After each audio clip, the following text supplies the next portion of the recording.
Well, thanks for coming in. Just been over at the dog park. They've got a concert going on over there. It was pretty good. This little dog's I don't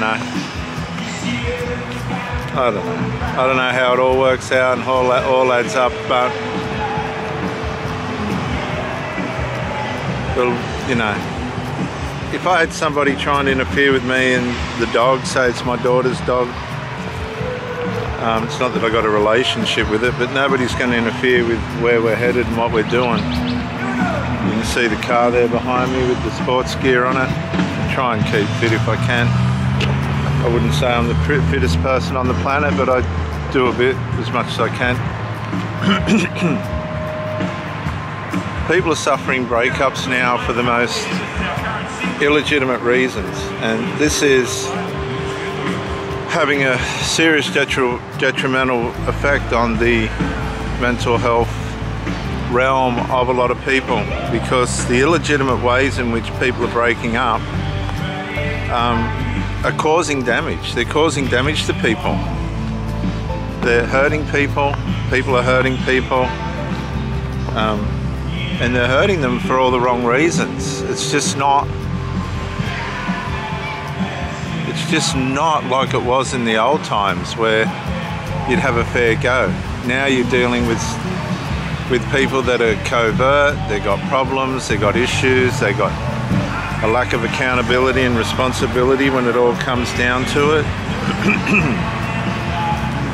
And that's hard to deal with. I thought my last partner might have been the one. She was pretty reasonable. She bent and twisted her way around a lot of things, and she had her own stuff that was against her. But even she disintegrated, and I guess at that point I've sort of gone, look, I got to revise what I'm doing, who I'm allowing into my life, because it was a case of, again, a triangulation situation, which is becoming all too common. When you go into a triangulation situation, the relationship gets affected by people outside it, which means you can be performing the way that you need to and the way that you should, but you're being hijacked by people connected to the person that you're with, or even connected to you, and they're hijacking the relationship. They're not allowing the relationship to be left alone. They've got opinions, they've got ideas, they've got their agendas. A lot of people have their own agendas, and they don't align with the privacy and the healthy construct of the relationship between you and your partner. Go back a bit. I had one girlfriend who were getting close, and she spoke to her father, and the father said, no, he's got 5 kids. But the kids were grown up. I mean, this is the mentality that you're up against. He was married for the second time, and he showed partiality to the woman that he married's children and neglected his own to a certain point. And there was some animosity towards him for that by the daughter, the lady that I was with. And these psychological impacts affect people. They harm people. There's also there's parts that affect the relationship outside of triangulation, which are compatibilities. And that's a give and take thing, compatibilities. I'm happy to work in with someone that I'm not completely compatible with, to a point. But then it comes to a point where you have to reciprocate.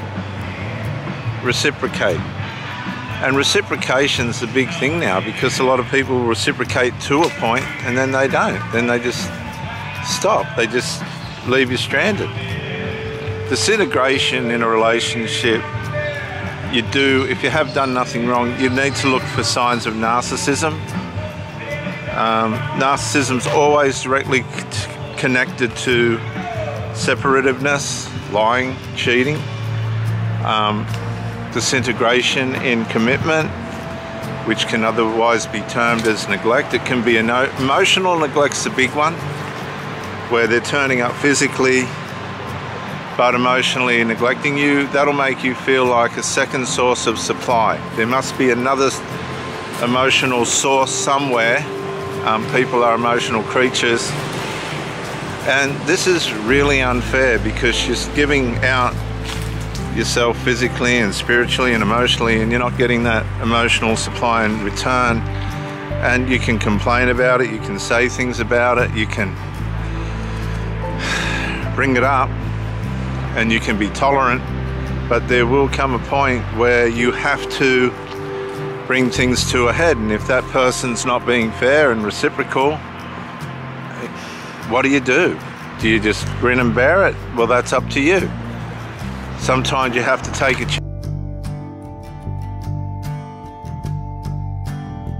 chance and say, look, I just, Hanky, this way please, up.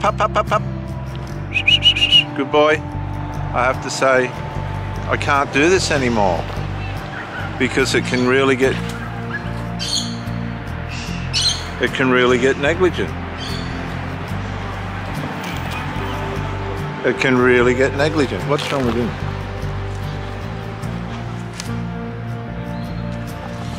Settle. Hey, come on. Hanky, hey. Thank you. The problem with negligence in a relationship is it seeps its way in. If the other person's not seeing it or realizing it, and I've watched this a few times, you can be voicing, you can be saying, you can be seeking some kind of intervention from the other person, and for some strange reason they just seem to get their blinders on, or they've been in relationships before you've come along where nobody's cared less about anything, and nothing's been resolved, nothing's been fixed, and all of a sudden everything just explodes.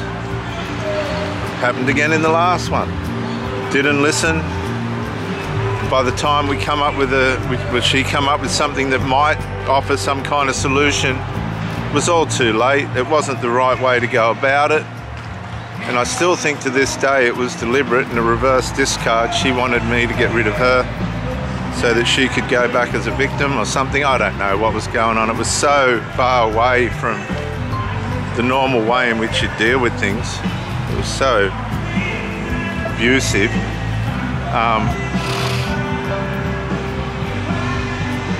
I'm not prepared to be in a relationship and just let things flounder around. I like order because I know the rewards of that. I know the rewards of how order and commitment and attentiveness and all that works. And I know what happens when you don't do it either. It just brings destruction and harm and sadness and bitterness, which is how these relationships are ending up. Not by my mistake, but by things that are going on in the lives of these people that haven't been dealt with. I'm Reverend Dr. J.W. Morrison, theologist. Thanks for coming on. I just wanted to bring that to you. If the problem's yours, you need to address it. If it's not,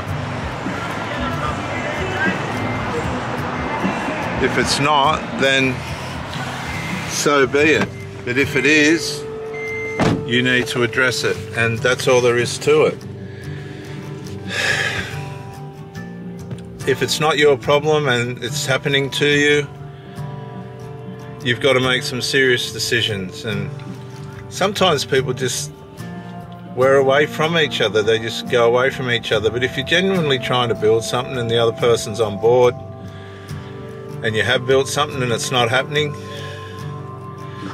you need to understand the signals of when it's going bad. And if the other person isn't working to resolve, then you have to accept that it's possibly the end of the relationship. I know that sounds bad and it's not what anybody wants, It's not the ideal situation,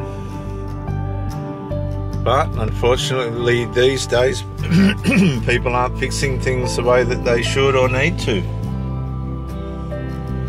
and it's ending up people going their separate ways. The problem with that is we're not designed to swap and change, but some people get a thrill.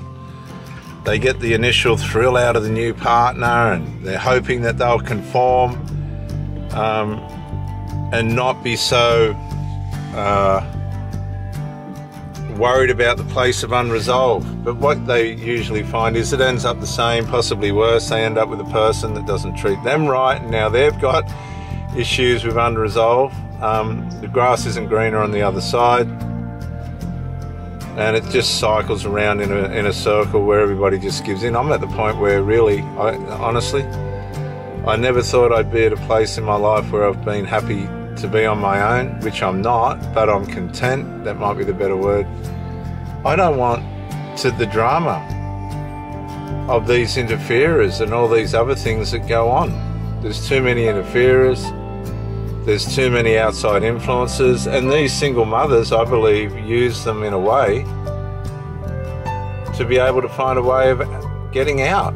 If somebody doesn't want to be with you, just get out. Just say, look, I'm sorry, this ain't working, and that's the monkey off my back. You know? But I don't know why people try and stay in relationships where there's unresolved that needs to be dealt with, and they just keep coming back. They just keep coming back.